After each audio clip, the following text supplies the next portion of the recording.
ये दस्तक किसी आम किरदार की नहीं, ये वापसी है उस चेहरे की जिसने कभी ताश के पत्तों में खुद को जोकर नहीं, हमेशा ताज समझा। वो लौटी है, पर सवाल ये नहीं कि वो कौन है, सवाल ये है अब उसकी जगह बची भी है या नहीं। हर हर महादेव दोस्तों, मैं हूं आप सबकी दोस्त और होस्ट यानी डाक्सोल, और लेकर हाजिर हूं आप सबके लिए मेरी पहली बीवी का 26वां भाग। पर कहानी शुरू करने से पहले आप सबसे रिक्वेस्ट है, प्लीज मेरे चैनल को सब्सक्राइब करें और बेल आइकन को प्रेस करें। वरदान ने जब पीछे मुड़कर देखा तो पहले तो उसे अपनी आंखों पर यकीन ही नहीं हुआ, और बाकी सब घर वालों का तो रंग ही उड़ चुका था। मुझे पता था डैड, आप शौक हो जाएंगी। नि, नि, वरदान के मुंह से शब्द ही नहीं निकल रहे थे। वरदान की आंखें बस सामने देखी जा रही थी। निहारिका के अलावा वरदान के मुंह से एक शब्द भी ना निकला। वरदान ने निहारिका को कंधों से पकड़ते हुए अपनी ओर खींचते हुए कहा, निहारिका, कहाँ थी तुम इतने सालों तक? अगर तुम जिंदा थी तो फिर घर क्यों नहीं लौटी? पर निहारिका तो बस वरदान को ही निहारे जा रही थी। शौक लगा ना डैड? आपकी तरह मुझे भी शौक लगा था जब इन्हें पहली बार देखा था। लेकिन फिर बाद में मुझे पता चला कि मोम पिछले 20 सालों से ऊटी में है। ये पहले एक एनजीओ टीम को गुजरात के एक नदी किनारे मिली थी। तब इनकी हालत बहुत खराब थी, तो इनको चेन्नई रेफर किया गया था। वहाँ पूरे 2 साल तक इनका ट्रीटमेंट चला, और जब इन्हें होश आया तो ये अपनी याददाश्त खो चुकी थी। इन्हें याद था तो बस एक ही नाम, वरदान। और आज भी ये आपके नाम के सहारे अपनी जिंदगी ऊटी में निकाल रही थी डैड। मैंने कभी सोचा भी नहीं था डैड कि मेडिकल कैंप के लिए जब मैं जाऊंगी तो मुझे मोम इस तरीके से मिलेंगी। Niharika, I am so happy. मैं बहुत खुश हूँ कि तुम वापस आ गई हो अपनी फैमिली के पास। तुम्हें ऐसे सही सलामत देखकर मुझे बहुत बहुत ज़्यादा खुशी हो रही है। मुझे भी तुम्हारे पास आकर बहुत ही खुशी हो रही है वरदान। निहारिका ने वरदान की आंखों में देखते हुए उससे ये बात कही और वरदान के गले लग गई। सब बस वरदान और निहारिका को देख रहे थे। और माया, माया को तो ऐसा लग रहा था जैसे हजारों फीट की ऊंचाई से किसी ने उसे धक्का दे दिया हो। ऐसा लग रहा था मानो जैसे किसी ने उसके जिस्म से दिल ही निकाल लिया हो। लेकिन निहारिका, बेटा तुम किसी और तरीके से भी तो हमसे कांटेक्ट कर सकती थी ना। लेकिन दादू मोम को अभी कुछ भी याद नहीं है सिवाय उनके नाम और डैड के नाम और चेहरे के अलावा। डॉक्टर ने उन्हें दिमाग पर जोर डालने के लिए सख्त मना किया है, इससे उनकी जान को खतरा भी हो सकता है। अभी मोम इस हालत में नहीं है कि वो कोई सदमा बर्दाश्त कर सके। प्रधान ने निहारिका को खुद से दूर करते हुए कहा, पहले तुम आराम से बैठ जाओ निहारिका। निहारिका नहीं, नियो वरदान। तुम्हें याद नहीं वरदान, तुम मुझे नियो कहते थे। And wish you many many returns of the day वरदान। अभी तक केक कटिंग नहीं हुई ना, तो तुम पहले केक कटिंग कर लो, फिर हम आराम से ढेर सारी बातें करेंगे। बिल्कुल मॉम, मैं, आप और डैड खूब बातें करेंगे। निहारिका ने वरदान की तरफ देखते हुए कहा, मुझे तो पता भी नहीं था वरदान कि हमारी एक बेटी भी है, वो भी इतनी बड़ी। आइए मॉम, मैं आपका इंट्रोडक्शन सबसे करवाती हूँ। घर वालों से इंट्रोडक्शन हो जाने के बाद निहारिका वरदान के पास आकर खड़ी हो गई। डैड चलिए ना, पहले केक कट कर लेते हैं और फिर आराम से बताना कि आपको मेरा सरप्राइज कैसा लगा। नहीं नीतू, अभी मैं केक नहीं कट कर सकता। पर क्यों डैड? क्योंकि निहारिका काफी थकी हुई है, उसे अभी रेस्ट की जरूरत है। मॉम, निहारिका को अंदर ले जाइए। वरदान ने सभी गेस्ट की तरफ मुड़ते हुए हाथ जोड़कर कहा, मैं हाथ जोड़कर माफी चाहता हूँ आप सबसे। अब ये पार्टी यहीं खत्म है, पर आप सब खाना खाकर ही जाइएगा। और फिर सब घर वाले भी जॉइंट विला के अंदर आ गए। साक्षी, जाओ जाकर निहारिका को उसके कमरे में छोड़ आओ। लेकिन बड़ी मम्मी, कहाँ छोड़कर आऊं? आई मीन किस रूम में? साक्षी, कैसे बातें कर रही हो? मैं वरदान के रूम में ही तो रहूंगी, आफ्टर ऑल उसकी वाइफ जो हूँ। निहारिका की बात सुनते ही साक्षी वरदान, माया और घर के बाकी मेंबर्स की तरफ देखने लगी। कबीर ने निहारिका की बात का जवाब देते हुए कहा, लेकिन निहारिका तुम अभी वरदान के रूम में नहीं जा सकती, क्योंकि वरदान के रूम में पेस्टिसाइड हुआ है। मैं सही कह रहा हूं ना बड़ी माँ? बिल्कुल, कबीर बिल्कुल सही कह रहा है बेटा, वरदान के रूम में ना पेस्टिसाइड हुआ है, इसीलिए अभी तुम उसके रूम में नहीं जा सकती। साक्षी, तुम एक काम करो बेटा, निहारिका को फिलहाल गेस्ट रूम में ले जाओ। ओके बड़ी माँ। निहारिका जैसे जाने के लिए सीढ़ियों के ऊपर चढ़ी तो उसका ध्यान माया की तरफ चला गया। ये कौन है निधु? तुमने इससे तो इंट्रोडक्शन करवाया ही नहीं मेरा। नीदू ने फटाक से निहारिका की बात का जवाब देते हुए कहा, मोम ये मेरी फ्रेंड है, एक्चुअली कुछ दिन के लिए यहीं रुकने वाली है। नीदू की बात सुनकर माया घूर घूर कर नीदू को देखने लगी। निहारिका के जाते ही नीदू ने माया को धीरे से कान में कहा, याद है माया, तुमने कहा था कि गुजरा हुआ वक्त और गुजरे हुए लोग कभी लौट कर नहीं आते, लेकिन देख लो, आज गुजरा हुआ वक्त भी लौट आया है और गुजरे हुए लोग भी। घर के बाकी सभी मेंबर्स तो अभी तक शौक में थे। नीदू की बात सुनते ही माया का गुस्सा एकदम से फूट पड़ा।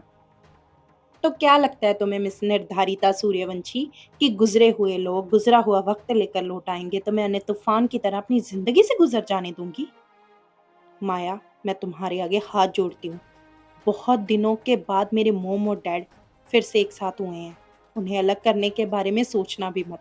बदले में तुम्हें जो चाहिए तुम्हें सब मिल जाएगा। अगर तुम चाहोगी तो मैं अपने मोम डैड के लिए तुम्हारे सामने अपना प्यार भी सेक्रीफाइस कर दूंगी। मैं अर्श को छोड़ दूंगी माया, पर प्लीज मेरे मोम डैड को एक हो जाने दो। नीदू ने सबके सामने झूठा सा गिड़गिड़ाते हुए माया से ये बात कही। Sorry to say that miss Nirdharita Suryavanshi, तुम अपना प्यार सैक्रिफाइस कर सकती हो अपने मॉम डैड के लिए, लेकिन मैं अपना प्यार किसी के लिए सैक्रिफाइस नहीं कर सकती। ये मेरी जिंदगी है निधु, तुम्हारे मन मुताबिक चलाया हुआ कोई खेल नहीं कि जब दिल में आया तो कभी अर्श ले लो और कभी वरदान दे दो। रिश्ते चीजें नहीं होती जिन्हें जब दिल किया किसी में भी बांट दिया। मैं पहले ही सबको बता दूं कि अगर किसी ने मेरा हक छीनने की कोशिश भी की तो मैं उससे उसका सुकून छीन लूंगी। अच्छा, और कैसे? कैसे अलग करोगी तुम मेरे मोम डैड को? सब जानते हैं कि वो एक दूसरे से प्यार करते हैं और मेरी मोम उनकी पहली बीवी है। तो पहली बीवी के रहते दूसरी बीवी का होना या ना होना एक बराबर है, समझी तुम? और नीदू भी अपनी मोम के पास गेस्ट रूम में चली गई। नीदू की बातें सुनकर माया को तो ऐसे लगा जैसे किसी ने गरम गरम लोहा पिघलाकर उसके कानों में डाल दिया हो। माया आंखों में आंसू लिए अपने रूम में आ गई और रूम में लगी अपनी और वरदान की तस्वीर देखने लगी, और फिर आते ही ऊंधे मुंह बेड पर गिर गई और माया का फूट फूट कर रोना निकल गया। क्यों? क्यों हर बार मेरे साथ ही ऐसा होता है? माया भागकर बालकनी में आ गई। आज आसमान में चांद की जगह काले बादल छाए हुए थे और माया के बालकनी में आते ही बारिश भी शुरू हो गई और माया पूरी तरह से उस बारिश में भीग गई। माया की आंखें रो रो कर लाल हो चुकी थी। माया का ध्यान नीचे लॉन की तरफ गया, जहां सब डेकोरेशन वैसी की वैसी ही थी, मगर सब कुछ बारिश में भीग चुका था। और साइड पर खड़ा वरदान जो उसे नीचे से देख रहा था। वरदान भी बारिश में पूरी तरह भीग चुका था, लेकिन उसके चेहरे पर कोई इमोशंस नहीं थे। वरदान का चेहरा एक्सप्रेशनलेस था और माया के चेहरे से दर्द साफ झलक रहा था। दोनों काफी देर तक एक दूसरे की नजरों में देखते रहे। फिर माया बालकनी से भी अंदर आ गई और वॉशरूम में पानी का टैप ऑन करके उसके नीचे बैठ गई। थोड़ी देर बाद जब वरदान रूम में आया तो वरदान का ध्यान सीधे वॉशरूम के डोर पर पड़ा, जो कि अनलॉक था, मगर अंदर से अभी भी आवाज आ रही थी। वरदान ने एकदम से दरवाजा खोला तो माया टैब ऑन करके पानी के नीचे बैठी हुई थी और रोए ही जा रही थी। माया की हालत इतनी खराब हो चुकी थी कि उसे होश तक भी नहीं था। माया, पागल हो गई हो? उठो यहाँ से! वरदान ने टैप बंद करते हुए माया को दोनों बाजुओं से पकड़कर उठा लिया। ये क्या कर रही हो माया? इस तरीके से तो मर जाओगी तुम। वरदान ने माया पर गुस्सा करते हुए उसे हिलाया। तो अच्छा है ना वरदान, साली रोज की तिल तिल की मौत से तो अच्छा ही है एक ही बार में सारा किस्सा खत्म हो जाए, फिर तुम भी आजाद होगे अपनी जिंदगी जीने के लिए। माया, तुम पागल हो चुकी हो, पहले चलो चेंज करो, वरना बीमार पड़ जाओगे। सच है ना वरदान, पागल तो मैं हूँ, लेकिन सिर्फ तुम्हारे प्यार में। तुम्हारा मुझसे यूं नजरें फेरना मुझे हर पल अंदर ही अंदर खत्म कर रहा है वरदान। बस एक बार मेरी आंखों में देखकर कह दो कि माया तुम यहाँ से चली जाओ और कभी दोबारा मत आना। मुझे तुम्हारी कसम है वरदान, मैं कभी पलट कर भी नहीं देखूंगी। माया ने ये बात वरदान से बड़ी ही तड़प कर, रोकर और उसके गले लगते हुए कही। तुम्हारे पास कल सुबह तक का वक्त है वरदान, सोच लो, क्योंकि अगर मेरा मन यहाँ रुकने का हो गया ना, तो फिर तुम भी मुझे खुद से अलग नहीं कर पाओगे। मैं जानती हूँ वरदान, तुम निहारिका से बहुत प्यार करते हो, आखिर वो तुम्हारी बेटी की माँ है। हालांकि मैं बहुत अच्छे से जानती हूँ वरदान कि तुम्हारा जवाब क्या होगा, लेकिन वो क्या है ना। माया ने एक भरी आंखों से डेंजर स्माइल करते हुए वरदान के गले में बाहें डालते हुए वरदान के बहुत करीब होते हुए धीरे से कहना शुरू किया। इस इश्क में मरे जावा, कुछ भी कसम से करे जावा, हर हद से गुजरे जावा, कुछ भी कसम से। माया, माया होश में आओ। Maya, what are you doing damn it? Maya और वरदान इतने करीब थे कि उनमें हवा भी क्रॉस नहीं हो रही थी और बस 1 इंच का फर्क था दोनों के होंठों में और थोड़े से तो टकरा भी गए थे। माया, वरदान ने माया को थोड़ा दूर धकेलते हुए कहा, ये क्या कर रही हो? होश में आओ। फिर माया वरदान की तरफ देखते हुए हल्का सा मुस्कुरा दी और वार्डरोब से ड्रेस निकालते हुए एक हंसी के साथ वरदान को देखते हुए वॉशरूम में चेंज करने चली गई। आज पहली बार वरदान ने माया को खुद के लिए इतना जुनूनी होते देखा था और माया की डेंजरस स्माइल वरदान को अंदर तक खौफ ज़दा कर गई थी।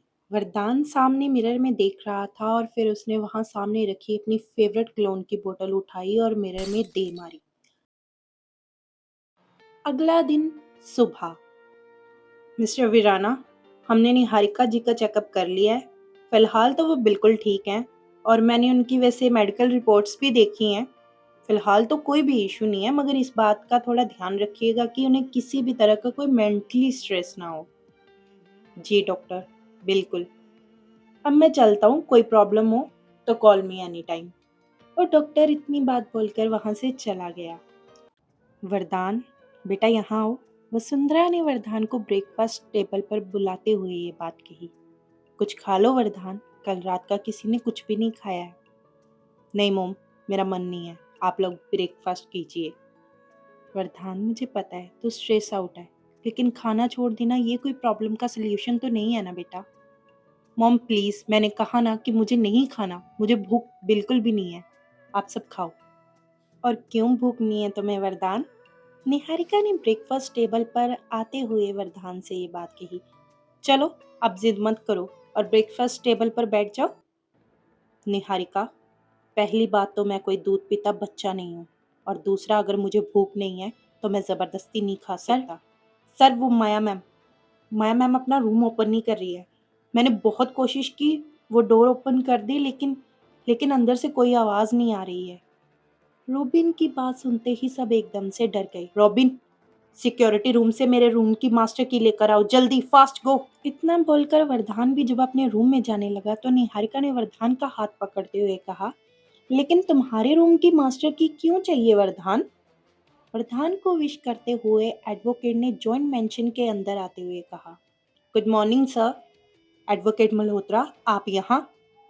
यस मिस्टर वीराना, मैं ये कोर्ट से ऑफिशियली पेपर लाया हूँ जिसमें आपने अपनी 50% प्रॉपर्टी अपनी वाइफ मिसिज वीराना के नाम की है।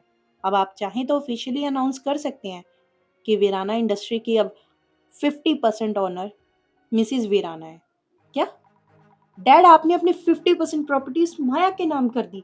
मगर क्यों, इसकी क्या जरूरत थी? निधु ने हैरानी से चीखते हुए वरदान से ये बात कही। माया के नाम कर दी? ये क्या बोल रही हो तुम निधु? मिसिस वीराना तो मैं हूँ, फिर तुम किसकी बात कर रही हो? कोई कुछ बताएगा भी मुझे कि यहाँ क्या हो रहा है?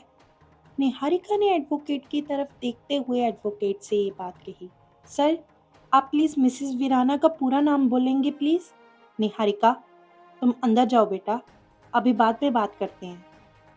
नहीं मोम, मैं यही रुकूंगी, मुझे भी जानना है कि आखिर मेरे पीछे से हुआ क्या है। निहारिका ने वरदान की तरफ देखते हुए वसुंधरा से ये बात कही। मैम, मिस्टर वीराना ने अपनी 50% प्रॉपर्टी मिसिस माया वीराना के नाम करी है और ये प्रॉपर्टी उन्होंने आज से 1 महीने पहले ही नाम कर दी थी। प्रॉपर्टी लार्ज होने के कारण ट्रांसफर होने में 2 वीक्स लग गए और काफ़ी दिन से मेरा मिस्टर वीराना से कोई कांटेक्ट भी नहीं हो पाया, तो इसीलिए मैंने आज सोचा कि घर आकर ही उन्हें इन्फॉर्म कर दूं।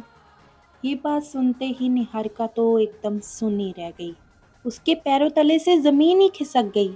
ये सब सुनते ही निहारिका तो सोफे पर धड़ाम से बैठ गई। निहारिका निहारिका की आंखों में आंसू थे और वरदान के लिए उसकी नजरों में कई सवाल। फिर निहारिका एकदम से वरदान के सामने आकर खड़ी हो गई। तुमने दूसरी शादी कर ली वरदान? लेकिन मॉम, आप आज भी डैड की ऑफिशियली वाइफ हो और डैड माया से प्यार नहीं करते। वो तो एक मजबूरी में उन्होंने माया से पिछले साल शादी कर ली, वरना डैड तो आज भी आपको ही चाहते हैं। सच है ना डैड? नीदू ने वरदान की तरफ अपनी नजरें घुमाते हुए वरदान से सवाल किया। ये तुम क्या कह रही हो नीतू? वसुंधरा ने वरदान और नीदू की तरफ देखते हुए पूछा। दादी, मैं बिल्कुल सही कह रही हूँ। डैड ने एक मजबूरी में आकर माया से शादी की है। बिल्कुल सही कहा तुमने निधु। वरदान ने मजबूरी में माया से शादी की, लेकिन उसे मजबूर करने वाली कौन थी? वह तुम ही थी ना, जिसने वरदान को मजबूर कर दिया था माया से शादी करने को। मैं सही कह रहा हूं ना निधु? कबीर ने गुस्से से निधु की तरफ देखते हुए उससे ये सवाल किया। और तुम्हारे कहने से कुछ नहीं होने वाला, क्योंकि वरदान की ऑफिशियली वाइफ माया है। जब हम अपने पार्टनर से 7 साल तक दूर रहते हैं ना, तो कोर्ट उसे ऑटोमेटिकली डिवोर्स मानती है। और इस हालात में अगर कोई इंसान 7 साल बाद दूसरी शादी करता है, तो उसकी सेकंड वाइफ ही उसकी ऑफिशियली वाइफ होती है। तो इस हिसाब से माया ही वरदान की ऑफिशियली वाइफ है। समझी तुम? तो चक साहब कहना क्या चाहते हैं? मेरी मोम का मेरे डैड पर और इस घर पर कोई राइट नहीं है। अरविंद ने गुस्से से वरदान की ओर देखते हुए कहा। लेकिन ऐसी भी क्या मजबूरी आ गई थी वरदान, जो तुमने माया से शादी कर ली? माया ने सीढ़ियों से उतरते हुए नीदू की आंखों में आंखें डालते हुए कहा, ताकि इनकी बेटी से उनका प्यार न छिन जाए। नीदू को ये डर था कि अगर मैं अर्श के सामने रही, तो अर्श इससे कभी प्यार नहीं करेगा। वो इसे छोड़कर मुझे चुन लेगा। इनकी बेटी अर्श के प्यार में इतनी पागल हो चुकी थी कि उसने वरदान के सामने ही सुसाइड अटेम्प्ट कर लिया। और वरदान इतना डर गया कि नीदू जो वरदान से कहती गई वरदान करता गया। माया की बात सुनकर सब घर वालों के पैरों तले जमीन खिसक गई। उनका तो रंग ही उड़ गया। असल में तो तुम मुझे ऐसे ही ब्लेम कर रही हो नीतू। वो क्या है ना कि तुमने अपने हाथों से अपने मोम डैड का घर तोड़ा है। और आज जब तुम्हें पता चला कि तुम्हारी मोम जिंदा है, तो तुम फिर सौदेबाजी पर उतर आई हो। अरे कैसी बेटी हो तुम! मैं कभी इमेजिन भी नहीं कर सकती अपने पापा को अपनी मम्मा की जगह किसी और के साथ, चाहे फिर मेरी मम्मा जिंदा हो या ना हो। और स्पेशली अपनी बेस्ट फ्रेंड के साथ अपने डैड को इमेजिन करना मेरे लिए तो पॉसिबल नहीं है।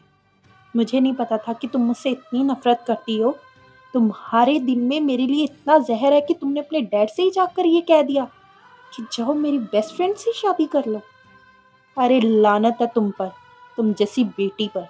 तुम जैसी बेटी से तो भगवान बेऔलादी रखे तो अच्छा है। माया, यू तुम! नीदू गुस्से से माया की ओर झपटी।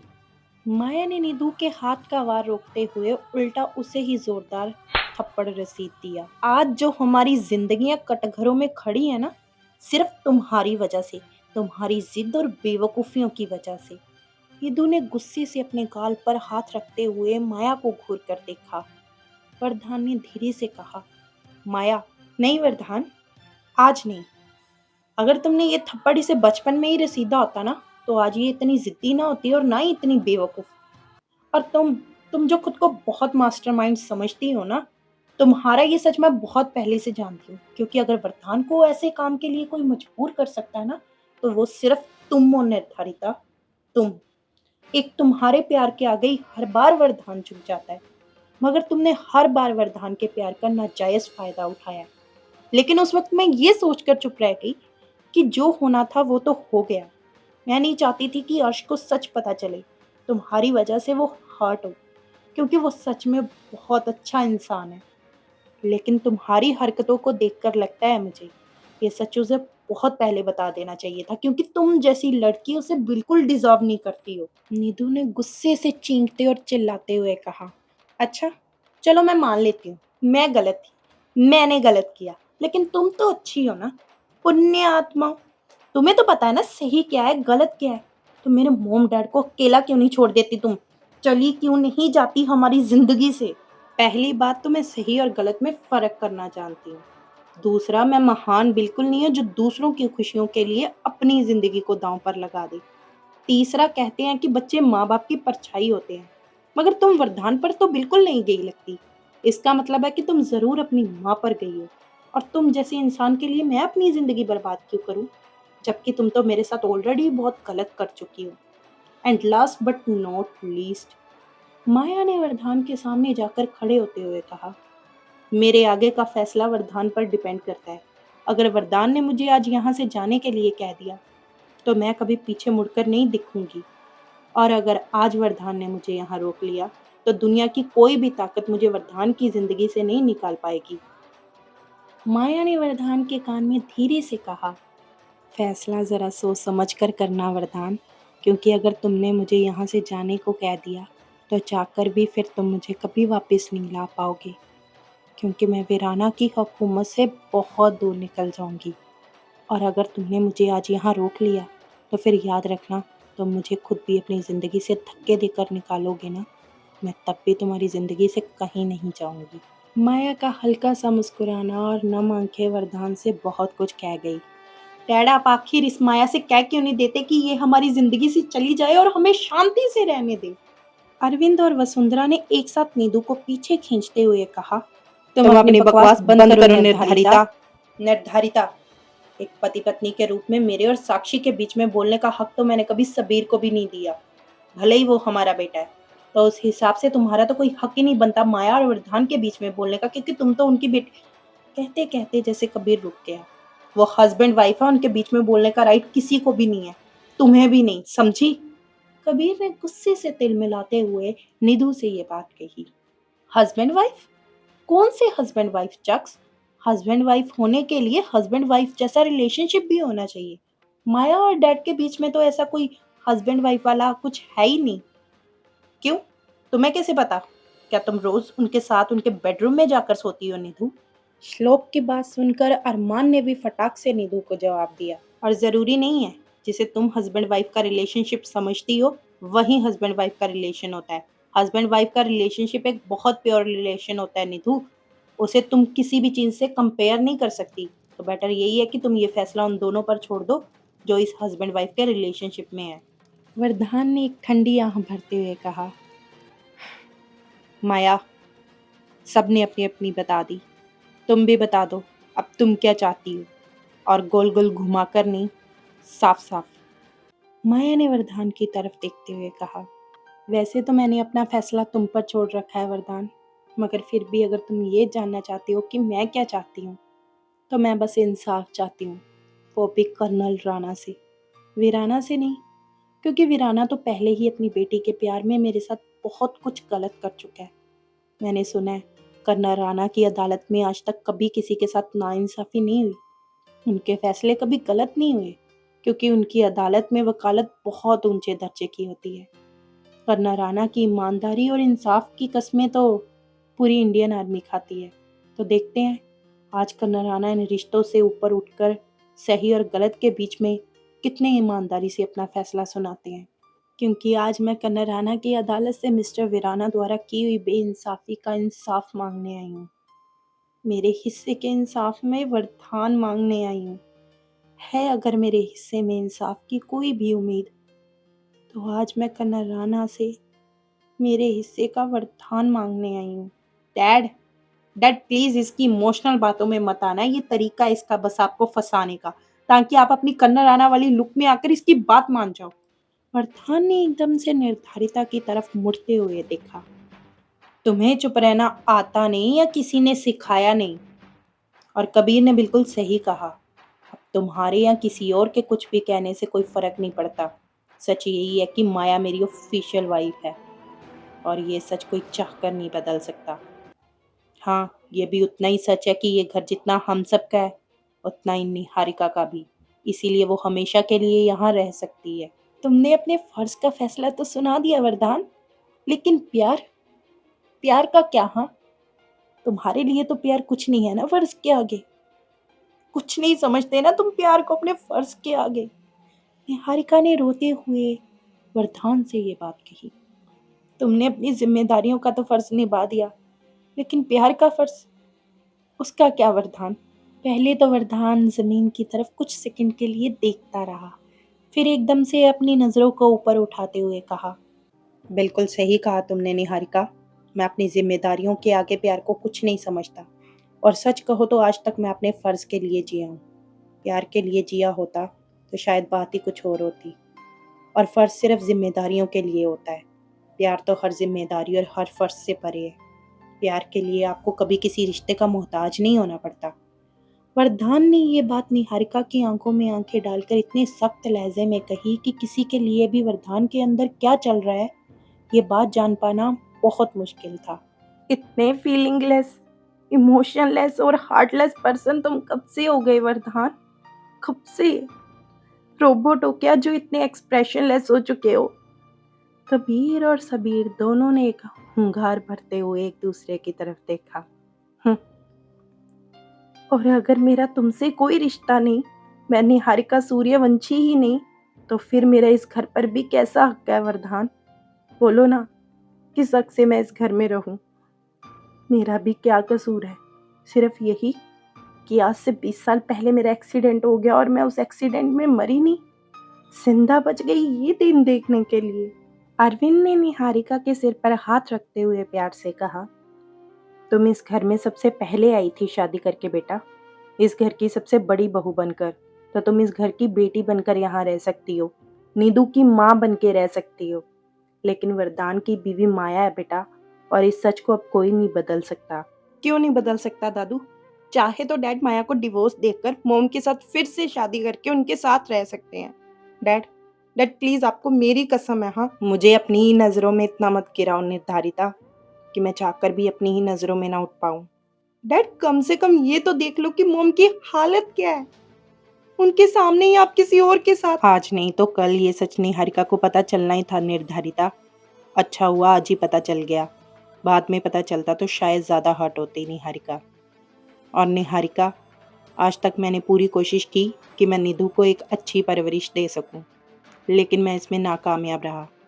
शायद तुम नहीं थी, इसीलिए उससे कभी वो संस्कार नहीं मिले जो उसे मिलने चाहिए थी। और डैड ने बिल्कुल सही कहा, तुम यहाँ निधु की माँ बनकर रहो। निर्धारिता तुम्हारे जीने की वजह है, तुम्हारी परछाई है। उसे आज तक कभी माँ का प्यार नसीब नहीं हुआ। शायद तुम्हारे प्यार से वो अपनी जिंदगी में संभल सके। डैड, लेकिन आप ऐसे कैसे मोम को अकेला छोड़ सकते हैं? मैंने निहारिका को अकेला नहीं छोड़ा है, बल्कि हम सब उसके साथ हैं। और इस बात का फैसला अब हो चुका है, इसीलिए इस टॉपिक पर अब और कोई डिस्कशन नहीं होगी, दैट्स इट। इतना बोलकर वरदान ऊपर रूम की तरफ को निकल गया। वसुंधरा ने निहारिका के कंधे पर पीछे हाथ रखते हुए उसे चुप कराने की कोशिश की। निहारिका, बेटा मेरी बात सुनो। लेकिन निहारिका भी रोते हुए नीचे के गेस्ट रूम में चली गई। निर्धारिता ने रोते हुए माया की तरफ देखते हुए कहा, यू नो वॉट माया, मैं तुम्हारे बारे में बिल्कुल सही सोचती थी। तुम सिर्फ दूसरों की जिंदगियां बर्बाद करना जानती हो। आज डैड ने तुम्हारा साथ दे दिया तो ये बिल्कुल मत समझना कि तुम बड़े आराम और खुशी से इस घर में रहोगी। अगर मेरे मोम डैड खुश नहीं होंगे ना, तो जिंदगी में तुम्हारी भी आबाद नहीं रहने दूंगी। ये घर मेरे नाम है, चाहूँ तो 2 सेकंड में उठाकर तुम्हें इस घर से बाहर कर दूं। लेकिन मुझे मुझे तुम्हें इतनी आसानी से नहीं जाने देना है। तुम्हें और तुम्हारे घर वालों को मैंने एक एक दाने के लिए मोहताज ना कर दिया तो मेरा नाम भी निर्धारिता सूर्यवंशी नहीं। अरे निधु, पहली बात तो तुम मेरे बारे में बिल्कुल सही सोचती हो। हालांकि मुझे इस बात से कोई फर्क नहीं पड़ता कि तुम मेरे बारे में क्या सोचती हो। और दूसरा, मेरी जिंदगी को तुमने नरक बनाने में वैसे भी कोई कसर नहीं छोड़ी। लेकिन फिर भी बता दूं, अगर तुम चिंगारी हो तो मैं वो ज्वालामुखी हूँ जिसमें लोगों की राख तक नहीं मिलती। तो मेरी जिंदगी में आग लगाने से पहले ये सोच लेना कि तोहफे में मिला लावा तुम्हारी जिंदगी में सिवाय कालिक के और कुछ नहीं छोड़ेगा। और रही बात मुझे इस घर से निकालने की और मुझे और मेरी फैमिली को एक-एक दाने के लिए मोहताज कर देने की, हुँ, तो औकात में रहकर बात करो मिस निर्धारिता सूर्यवंशी, क्योंकि दुनिया में किसी भी सूर्यवंशी की इतनी औकात नहीं कि वीराना इंडस्ट्री की मालकिन के आगे सर उठाना तो बहुत दूर की बात है, नज़र तक भी उठा जाए।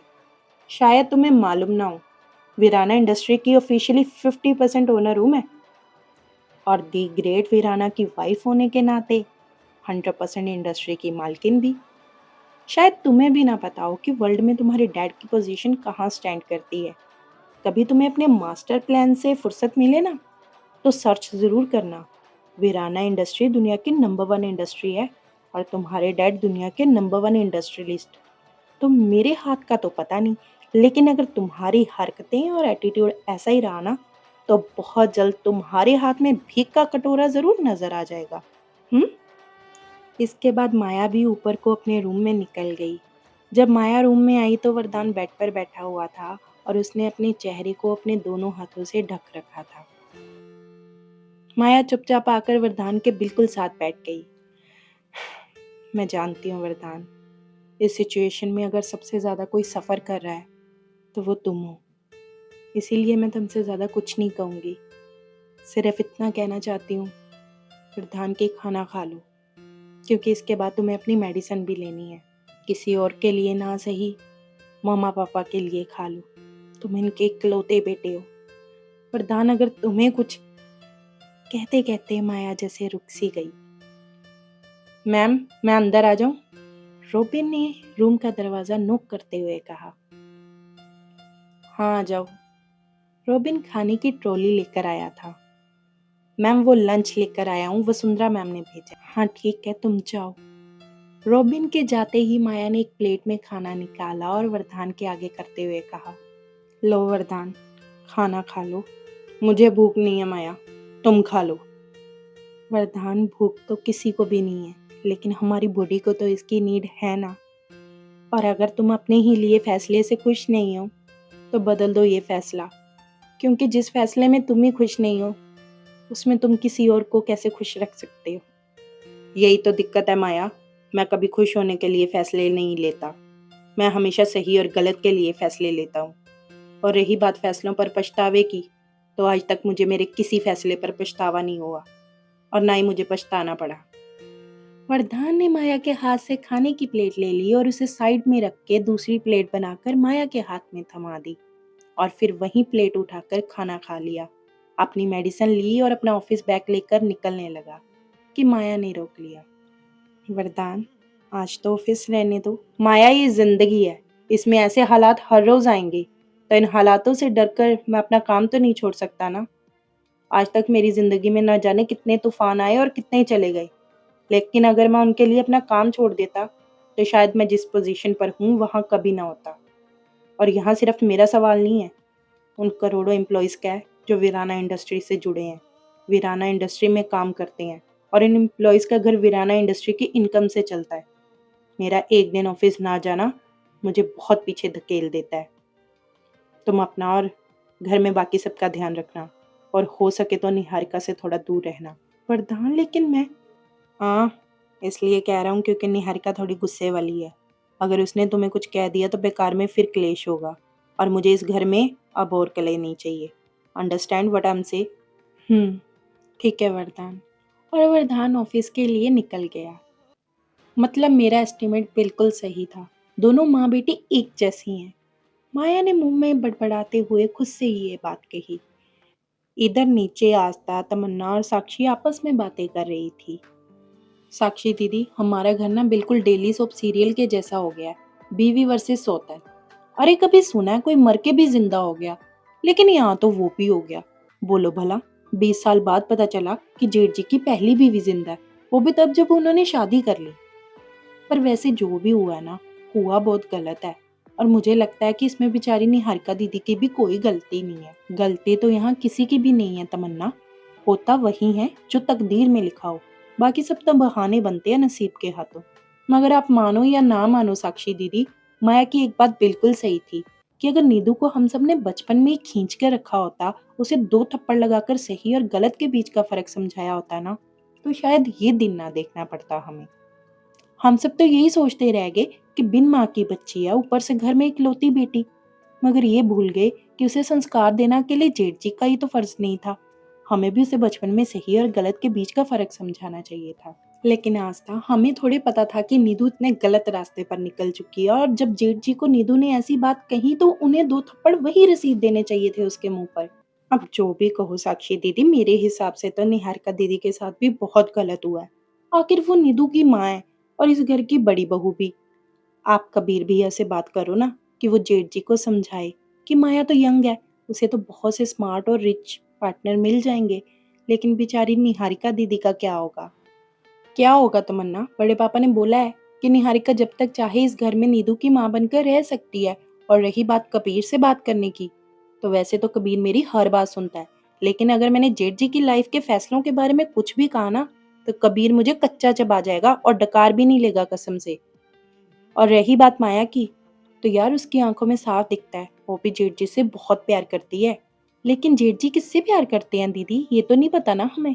अगर वो निहारिका दीदी से प्यार करते हैं तो फिर वो उनके साथ रहते क्यों नहीं, और अगर वो माया से प्यार करते हैं तो फिर कहते क्यों नहीं? देखो आस्था, मैं ये तो नहीं जानती कि जेठ जी किससे प्यार करते हैं और किससे नहीं, या प्यार करते भी हैं किसी से या नहीं, मुझे वो भी नहीं पता यार।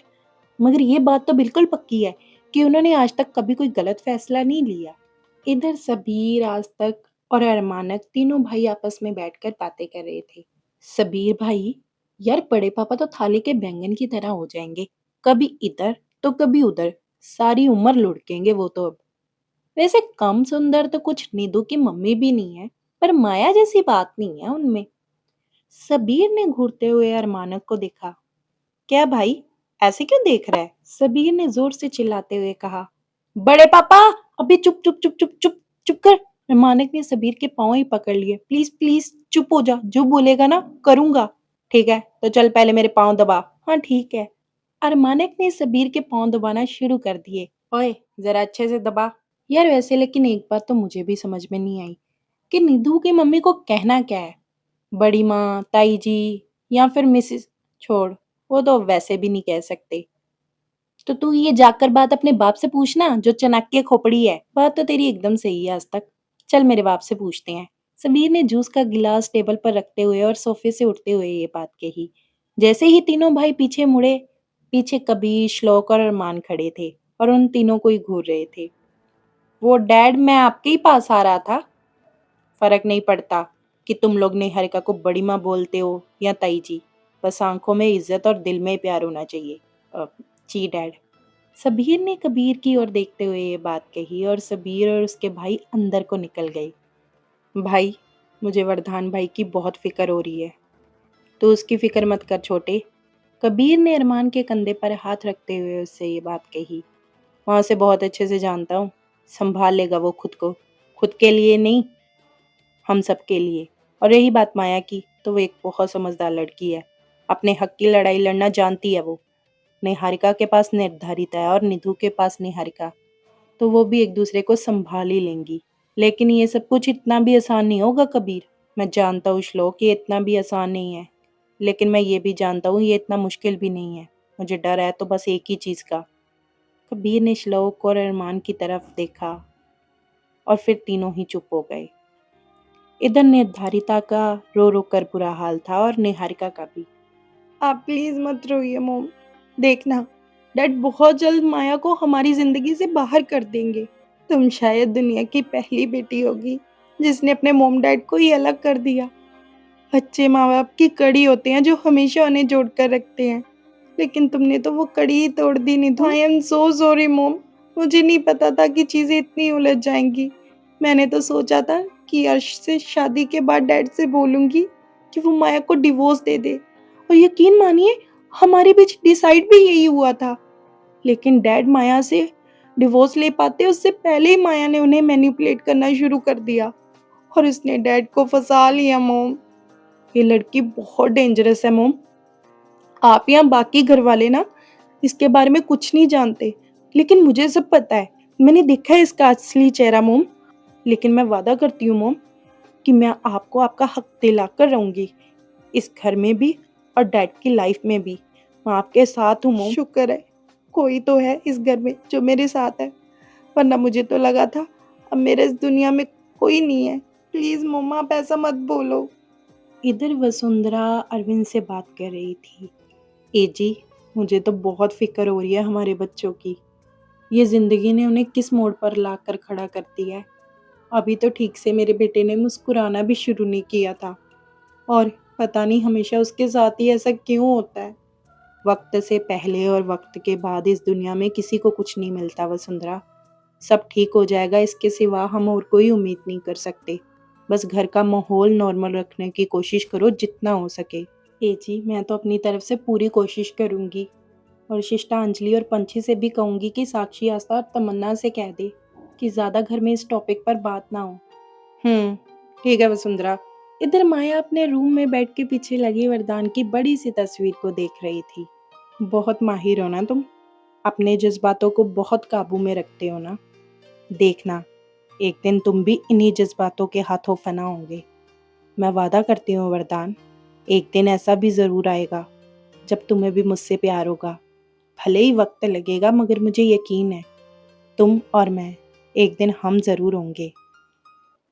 यूं तो हजारों ख्वाहिशें नीलाम हुई इन मजबूरियों के बाजार में, कि यूं तो हजारों ख्वाहिशें नीलाम हुई मेरी इन मजबूरियों के बाजार में।